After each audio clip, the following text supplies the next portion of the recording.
Hola viajeros, queremos presentarnos para aquellos que no nos conocen.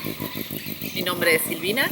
Mi nombre es Jorge y digo para aquellos que no nos conocen porque nuestro canal de YouTube, Cambio de Rumbo, tiene un programa desde hace ya algunos años que se dedica al turismo Náutico. y que se llama El Navegante Delta Tour. Como quisimos complementar el turismo náutico con turismo terrestre, es que decidimos crear un nuevo espacio para los videos de este tenor, que se llamará entonces Errantes.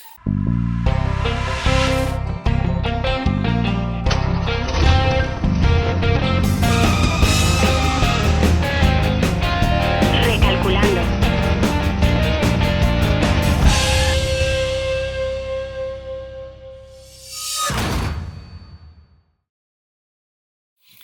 La idea de este proyecto es compartir con ustedes tanto nuestros viajes como toda nuestra experiencia en lo que es la transformación de un minibús a una casa rodante. Pero no en forma de tutorial, No.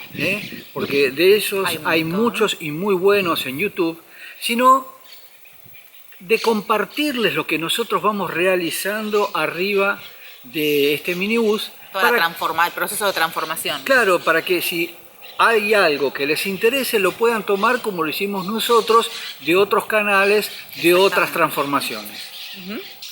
Bueno, en este proceso empezamos a buscar con una mirada bastante amplia.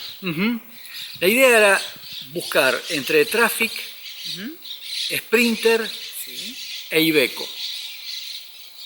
Vimos las tres posibilidades. La primera en descartar fue la Traffic, porque no alcanzaba ciertas medidas. O sea, la Traffic, la más grande, resulta ser chica, y tenemos un problema yo mido 1,80 m, y poner la cama transversal para tratar de aprovechar mucho espacio dentro de la van o del micro, de lo que sea, evidentemente eso no era posible. Entonces ya buscábamos algo que nos permitiera tener cierta comodidad, que para nosotros fundamentalmente lo que no podíamos negociar era un baño completo y la cama hecha. Una cama de 2 plazas de 1,40 m de ancho, que entrara perfectamente y que permaneciera siempre hecha. No que haya que modificar y que todas las noches hacer y deshacer y demás. Esas dos cosas eran innegociables. Así fue entonces que empezamos a buscar Iveco, Daily y Sprinter 515, la que se conocía como minibús de 17 asientos más uno o algo por el estilo. Buscamos muchas y vimos muchas, y la que más o menos cuadraba dentro de nuestro presupuesto resultó ser que tenía algunos faltantes y algunas piezas dañadas y demás. En ese momento, para poder negociar el precio, nos dimos cuenta del valor de reposición, de los repuestos que tenía la Sprinter, la 515. Y ahí apareció otro problema, que fue descartar la Sprinter, cuando ya habíamos descartado de antemano la Iveco, porque si nosotros queríamos salir del país y viajar sin límites, podíamos llegar a tener un problema con los repuestos, ya que Mercedes se consigue en cualquier país de Latinoamérica, de Europa, de donde sea, y quizás Iveco sea algo más complicado. Así que estábamos en un verdadero problema. Bueno, ¿cómo seguimos ahí en ese brete que teníamos? Empezamos a ampliar la búsqueda, a ver qué había. Apareció Kia Asia, que nos entusiasmó bastante, pero... un minibús muy piola. Sí, habíamos visto uno que la verdad que nos había seducido bastante, muchísimo. Pero el precio se iba de lo que nosotros estábamos dispuestos además no había pagar. negociación posible, y entonces empezamos a buscar minibús, y ahí dando vueltas en uno y otro. No había muchos. No, pero había micros grandes, ¿no? Decía que buscando un poco en los foros de rodanteros y de motorhomes y demás, apareció la posibilidad de los micros, que en ese momento estaban bastante baratos, pero nosotros teníamos un problema con el micro, y era conscientemente sabíamos que era algo difícil de poder introducir en algún pueblo chico que nosotros quisiéramos visitar, y además el tema del mantenimiento en cuanto a cubiertas, etcétera, etcétera. O sea, ahí se nos complicaba mucho, si bien eran baratos, se nos complicaba mucho por el tamaño y las dimensiones de un ómnibus de estos tradicionales de línea que se pueden ver en la calle. Muy grande y también difícil de encontrar una cochera, un lugar para guardarlo.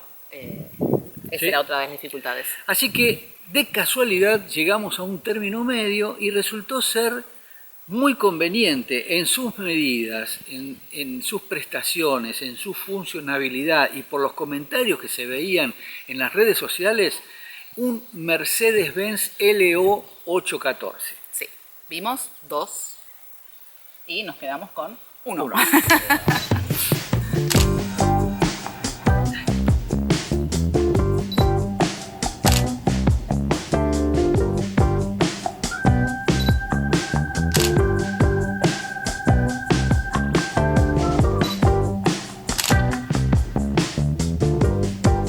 Por supuesto, esta unidad no era de las mejores, le hacía falta mucho más que cariño, pero era algo que se ajustaba muy bien a nuestras posibilidades y a nuestro presupuesto, ya que como había que desarmarlo todo para transformarlo, estaba muy bien que así fuese para ahorrarnos trabajo y dinero en cosas que estaban bien hechas y que por ahí había que desarmarlas para transformarlas. Sí. No sé si fui... Claro, no queríamos comprar algo ya armado, sino armarlo a nuestro piacere.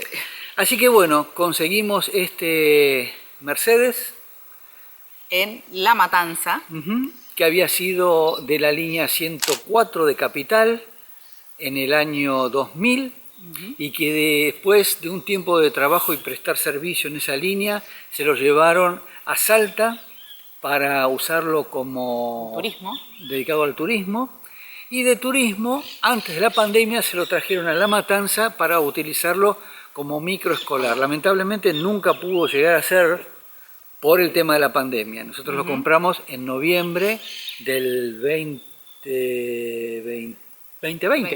Claro. El 2020.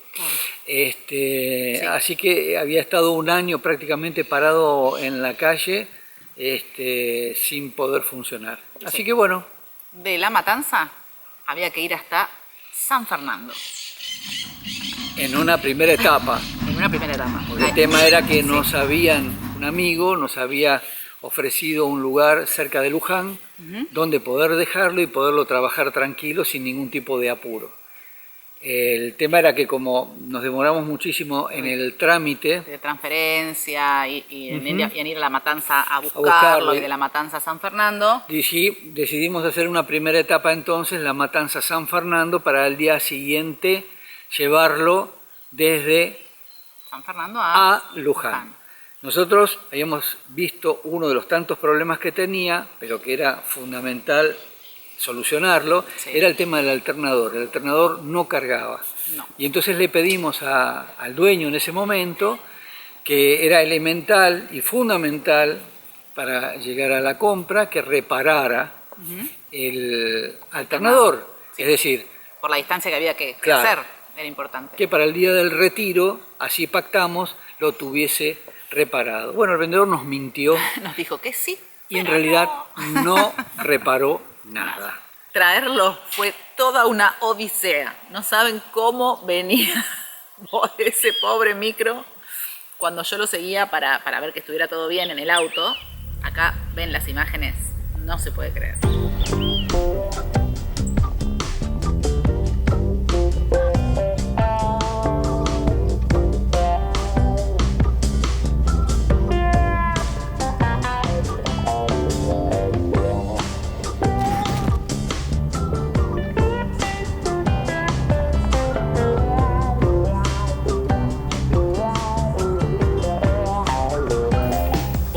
La dirección tenía un juego de más o menos un cuarto de volante, así que no podía mantener en absoluto, no podía mantener una dirección recta, y además de todo eso hacía mucho calor arriba, mucho calor.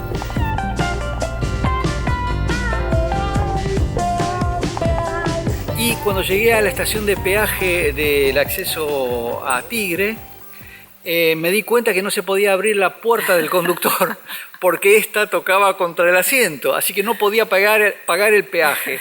Tuve que parar, correr el asiento hacia la derecha, bajarme porque no se destrababa la puerta de adentro, pegarle una patada de afuera, abrir la puerta, pagarle el peaje y así poder salir y emprender el viaje nuevamente. Tirábamos los dos, Fue uno en el micro y otro en el auto.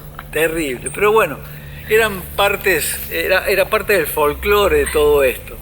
Y menos mal que no se te ocurrió parar el motor. No, porque bueno, ahí descubrimos que obviamente el alternador no cargaba para nada, pero la reafirmación de esto fue cuando Lo descubrimos al día siguiente intentamos ponerlo en marcha para hacer la segunda etapa, San Fernando-Luján, y ahí nos dimos cuenta que estaba absolutamente muerta la batería, que ni siquiera hacía el más mínimo ruido, el arranque, no, la batería estaba muerta totalmente, así que... Lo habíamos dejado estacionado en la calle para el otro día salir para Luján y bueno, no fue posible. Así que bueno, sacamos la batería, la llevamos a un amigo, estuvo un día y monedas en carga, hasta que lo volvimos a poner en marcha y ahí decidimos no llevarlo tan lejos, sino que buscar un garage cercano a nuestro domicilio para así tener cualquier momento libre para poder hacerlo, dedicárselo y no tener que hacer un viaje tan largo.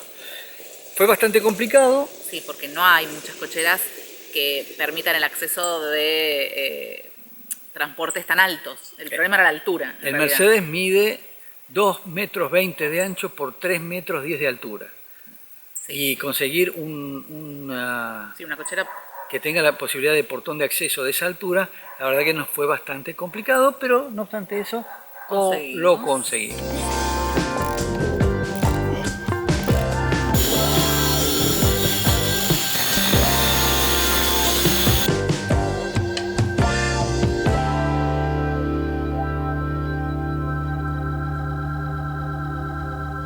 Una vez en la cochera, lo primero que hicimos fue sacar todos los asientos para tener lugar para ubicar herramientas y para poder movernos con comodidad en todo lo que era el principio, ¿no? de la reparación de todo lo que no funcionaba bien.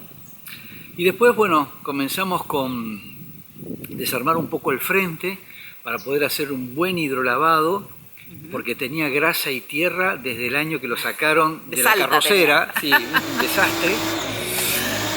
Así que para después ya en esas instancias echarle mano primero a todo el tren delantero, el tema era ir desarmando para poder llegar al alternador, claro, que está atrás. Que está atrás de todo, y además porque nosotros queríamos hacer un recorrido y saber en qué condiciones se encontraba. Sí, para una cuestión de seguridad, que todo funcione bien. Exacto, entonces así descubrimos que las correas eran un desastre, que las mangueras de refrigeración eran un caos. Que la pata del soporte del motor, una de ellas estaba rajada. Los soportes de motor ya prácticamente no existían, tocaban hierro con hierro. Sí, no tenía termostato, el codo del mismo estaba todo picado. Bueno, en fin, todas las cosas que ustedes se imaginan para tener un vehículo confiable y obviamente que no nos dejara tirado ante el primer viaje, ¿no? Así que bueno, fuimos haciendo todo esto hasta que llegamos al alternador. Pero esto continuará el próximo episodio. ¿Qué te parece? Sí, me parece genial.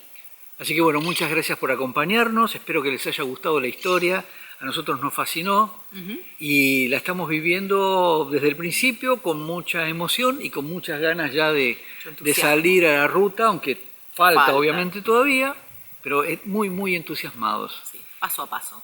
Así que bueno, los estamos esperando en el próximo episodio, que sigan muy